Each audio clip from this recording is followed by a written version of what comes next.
Hi there. So I've got the board in front of me again. I've been asked a few questions as we've play tested this game with a few more people about some of the cards and what's actually behind them and how does the card link to real life conservation. So one of these particularly concerns luxury lodges within the game. So there's two types of tourist lodges that you can build: backpacker lodges, which is that sort of backpacker lower end tourism, and luxury lodges, which is the really high end tourism.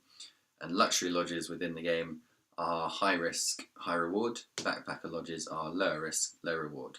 So when you build a backpack hostel in the game, it will survive the entire game and you'll regularly get revenue from it. Only $10,000 per turn, but it's very regular, very reliable.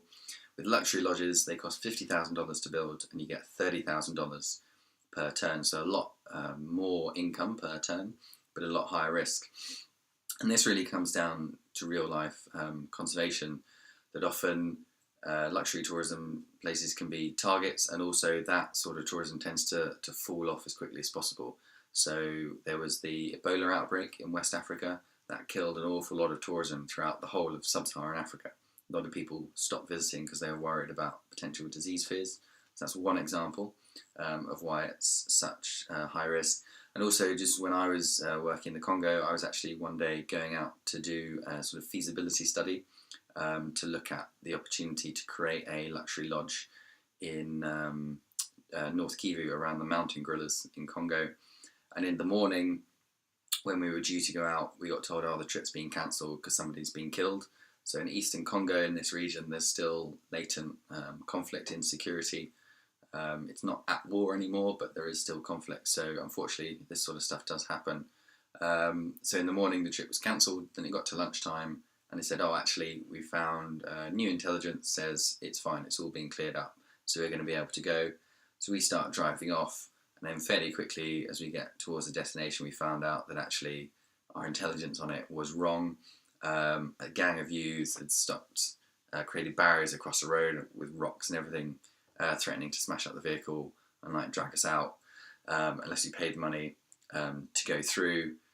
Luckily, my driver was pretty well experienced at this point, so he paid a bit of money just to calm them down and get us through. And then we got to the place where we were meant to build this luxury lodge and found out that two more people had been killed just that afternoon. So the sort of levels of insecurity were kicking off again. The kids that had been on the roadside were just doing it opportunistic, really. But again, if you're charging people, say, $1,000 a night to stay in a place like this, they're not going to go through those kind of areas, and you're going to lose that very quickly. Tourist lodges and infrastructure have been targets within conflict zones as well. So they often do end up getting destroyed. So that's really the link within the game to showcase that sort of element, that it is great for conservation if you can get it. But when you're working in difficult environments, as unfortunately so many areas with wildlife to protect in are, that can be Congo, it could be even parts of India, so-called red zone around Assam has a rebel group going there. And even in Kenya, with the recent terrorist attacks there, had a big impact, negative impact on tourism. So it's really, it's great when it works, but you have to be ready to find out that it won't work. So that's what mechanics in the game try to showcase about that, the risks associated with particularly high-end tourism.